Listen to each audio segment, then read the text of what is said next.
Hello everyone. To understand how Speechify works, start by opening the app on your device. Once opened, locate the Add Now button at the center of the screen and click on it. This action will prompt the Add Files option to appear. Select this option to proceed. In the next tab, you'll find several choices such as Scan Pages, Paste and Write Text, and Paste a Web Link. To utilize the app, opt for Scan Pages.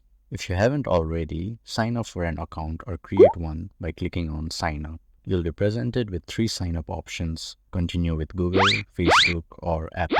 Choose your preferred method. For demonstration process, the video suggests using a Google account.